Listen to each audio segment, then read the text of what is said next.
Hello, welcome to Unicorn Princess Tarot. So, ito yung ating collective love reading. So, collective to, wala tayong specific zodiac sign. Kung makarelate ka, makaresonate ka, maaring ang reading na ito ay para sa'yo. Pero kung hindi, huwag pilitin, okay? If you want to book a personal reading, madam, space P. Lagyan mo pa ng space sa dulo para mas madali mong ma-search yan sa Facebook. Yan yung Facebook page namin. May admin ako na mag-a-assist sa'yo. And then, kung wala ka namang Facebook, Gmail na lang, virgophilippines@gmail.com. Let's start. Anong meron sa mga sign of, sorry, wala pala tayong sign collectives. Okay, Unipri, UNIPRI para sa mga available na products sa amin. Ayan. Yung mga crystals, bracelets, evil eyes, ayan. Lucky charm, lucky candle, meron kami yan. Let's start. We do have here the Eight of Swords, the Strength card.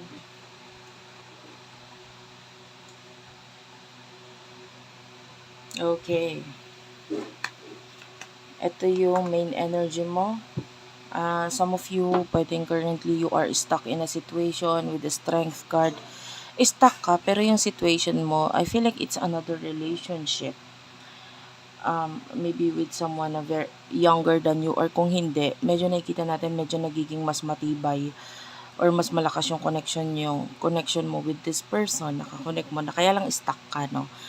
Kaya lang nakikita natin, maybe because of a child with the Page of Cups, pwede may anak kayo na itong person na to, pero you are stuck kasi Four of Wands, pwedeng may marriage or you're living in the same home yan.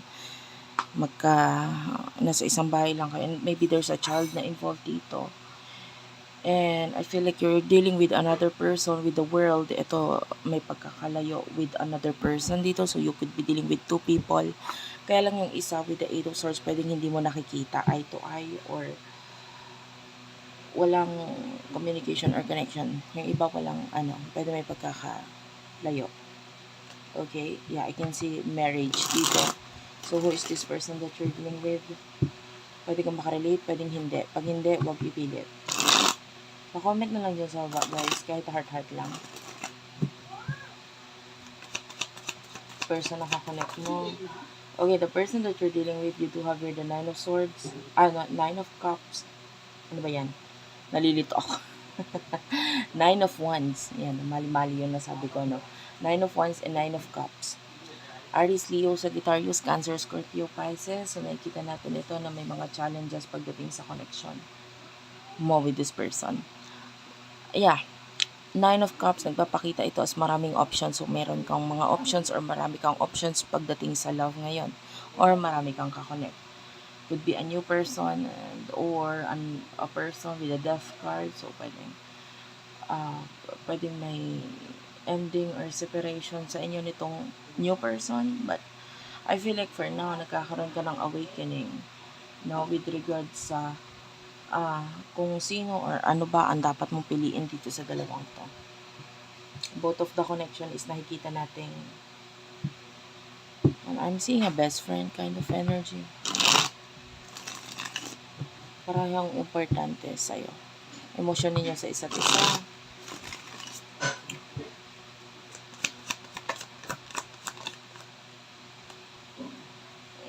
Okay. Six of Wands. Wait lang, guys. Okay, sorry about that. So anyway, emotions mo, wala kang magawa eh. Wala kang magawa sa situation mo ngayon. And there's this part of you na parang you're not welcome or you feel like you're not welcome dito sa person na to or hindi kanya kayang tanggapin, etc. Yung iba sa inyo may mga struggle ka financially ngayon. So, ayan. The Six of Wands, clarify the Six of Wands. The Queen of Swords is here. So,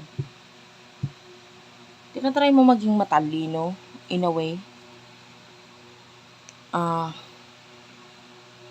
feel like some of you, nare-respeto ko ng ibang tao. Yan, Libra energy is here. Maltaas ang respeto nila sa'yo. They see you as the Queen of Wands. They see you as someone na parang, you're the queen. You're born a fighter. Diba? Yan ang Three of Swords is here. There could be a third-party situation here. Death card, Scorpio energy. So, pwedeng wala kang choice kundi tanggapin yung mga dapat tanggapin sa connection. Wala kang magawa. Wala kang magawa. Yun yung ako natin. So, some of you, pwedeng nagka-cut off or kina-cut off mo na lang tong person na to or may pagka-cut off na nagaganap kasi wala kang magawa eh. Alam mo yun.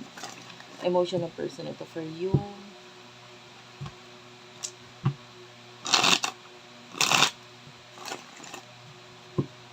Gemini, Libra, Aquarius, energy.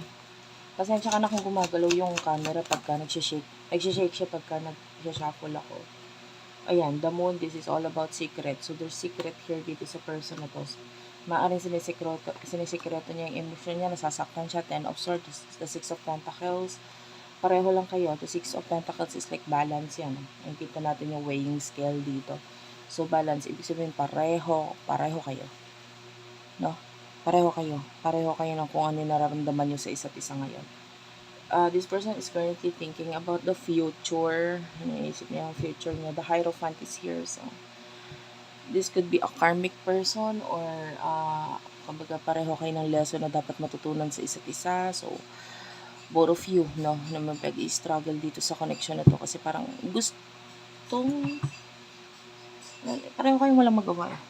Energy. So, what will happen in the near future for the both of you? Nakakita dito tayo ng katahimikan sa inyo or silence, so no communication. So, walang kibuan. What will happen in the near future for the both of you? Okay. 9 of Wands, 5 of Cups, King of Swords. Ang dami nito, pero nakuha ko yung energy na message to para sa'yo. Queen of Coins, Page of Coins, and the High Priestess. Bottom of the deck is a 3 of Swords. Okay. The near future.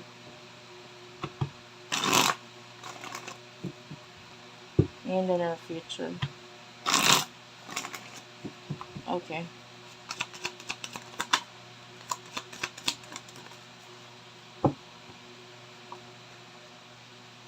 The Star, the Page of Swords, the 8 of Wands, and the Queen of Wands. Aries, Leo, Sagittarius, Gemini, Libra, Aquarius, energy, Aries, yeah. Cancer, Scorpio, Pisces is also here.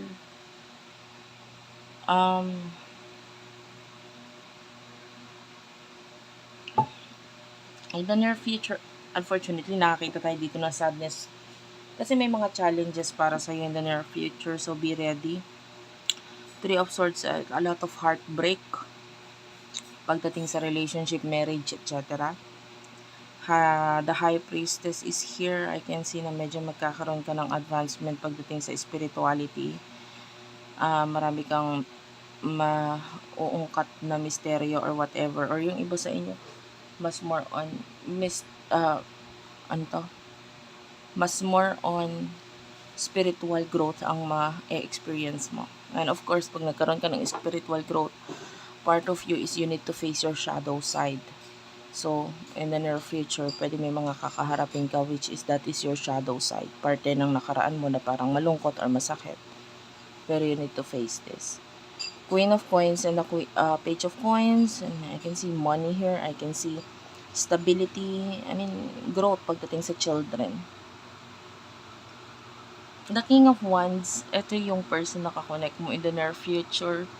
Focus ito sa growth or regarding a child. So, I don't know yung person na to. Pwedeng may anak siya or what. Nakakita tayo ng focus niya kung anong gagawin niya sa future nitong child na ito. I can see pagpaplano, decision regarding a child. So, may kanya-kanya kayong pagfofokusan actually. But, pwedeng may mga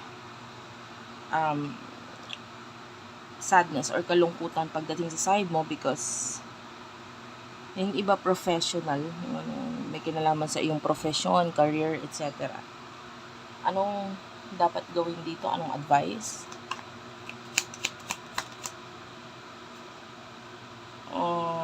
Five of Wands is here.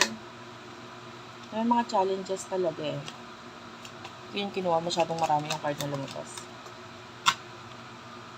You need to fight. You need to fight. Ipaglaban mo, ilaban mo. Ganun. Yun yung, pag alam mo, gusto mo, ilaban mo. 10 of coins. So, nakakita tayo dito ng money for you. Pero kailangan matutunan. Alam mo yun, the Two of Pentacles, it's like a child in a training wheels. Nag-aaral mag-bicycle, pero yung pagbibisikleta niya, kailangan pa ng tulong ng training wheels. So, this is you, no?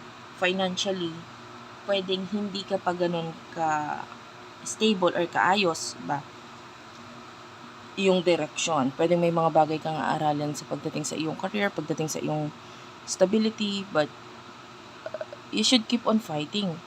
'Di ba? Kasi yung batang nasa bisikleta na nag-aaral mag-bicycle, hindi naman siya titigil doon.